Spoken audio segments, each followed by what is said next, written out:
Yukon Delta Refuge straddles the wide, braided Yukon and Kuskokwim rivers, a labyrinth of wetlands, safe nesting ground for waterfowl, songbirds, shorebirds, and raptors. Every fall and spring, millions of migrating birds descend on this place that's more water than land, a critical intersection of 6 major flyways, an essential stopover for birds from 5 continents, including nearly the entire world's population of black turnstones and bar-tailed godwits. But this refuge is also the center of Yupik Eskimo culture in Alaska. Over 50 tiny villages dot the expansive tundra, proud testimony of a people who've lived off the land here and in so many parts of Alaska for thousands of years. Like their Inupiaq neighbors to the north in the Selawik Refuge, whose diet relies on harvesting she-fish, caribou, and moose, the Yupik people here depend on salmon and marine mammals, as did their ancestors who crossed the Bering Sea from Asia in kayaks and umiaks made of skin. Their stories are still being uncovered in archaeological sites within these refuges.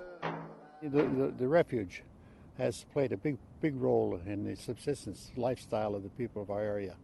In a way, it was a hardship to begin with, because when you bring new rules in, nobody likes them. But after they got used to it, they realized what good the refuge is doing in conservation of their subsistence way of life, game and fish. Just as the delta's wetlands provide safe respite for millions of birds, a little to the south, the sinuous rivers and streams of Togiak National Wildlife Refuge serve as spawning grounds, a vital part of perpetuating the world's largest salmon run. Rainbow trout, grayling, Arctic char, Dolly Varden, and all 5 species of Pacific salmon thrive here.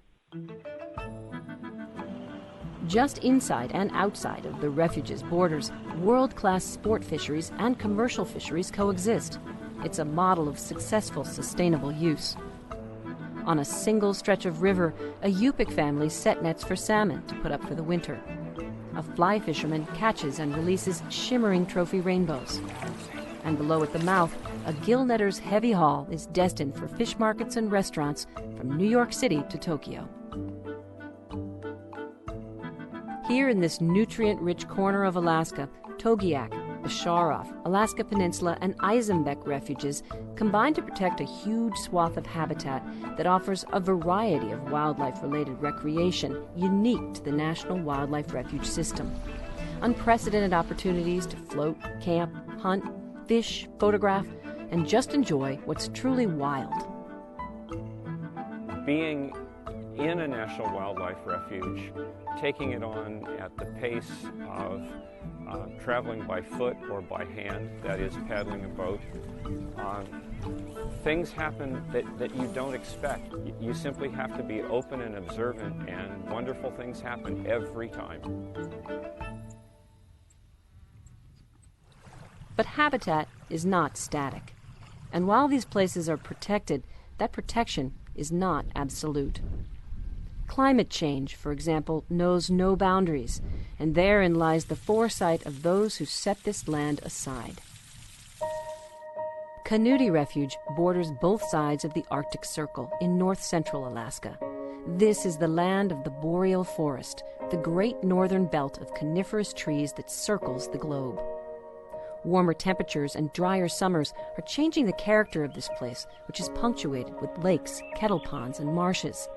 It's become increasingly critical not only to the wildlife that depend on it, but as a living laboratory for understanding the effects of climate change on forest ecosystems. Here in Canudi, researchers are studying the effects of fire on sensitive plant communities, lichen and sage habitats. It's refuges like Canudi, Koyukuk, Innoko, Nowitna, Tetlin, and Yukon Flats that are the heart of Alaska's interior. Together, they play a vital role in the overall health of the global boreal forest and in comprehending its importance. Fire shapes the landscape that we see across interior Alaska. It creates a mosaic of vegetation types, and that mosaic is very important to the species that utilize it as habitat. As climate continues to affect this landscape, we expect to see changes in the fire regime, and those changes will impact that mosaic and ultimately affect the species that utilize the habitat. Research is a key element in the continued understanding and protection of these refuges. And far from the forested basin of Canudi, refuge biologists and scientists are asking similar questions at sea. Alaska Maritime is perhaps the most unique of the National Wildlife Refuge system. Its vast, watery expanse stretches thousands of miles from southeast Alaska out along the Aleutian Chain, a distance equivalent to crossing from coast to coast in the lower 48. Its 2,500 islands are wind-lashed and wave-pounded, an ocean sanctuary for half the nesting seabirds in the United States. A single colony perched high along the cliffs offers protection for as many as 1 million birds at a time, and an unparalleled research opportunity. Biologists on St. Paul Island keep close watch on the populations of thick-billed murres, red-legged kittiwakes, and parakeet auklets. From the bluffs, it's an incredible sight, a virtual airport of birds winging in and out, protecting precarious eggs, feeding newborn chicks, and encouraging those ready or not quite ready to fledge. Far below, the beaches and nearshore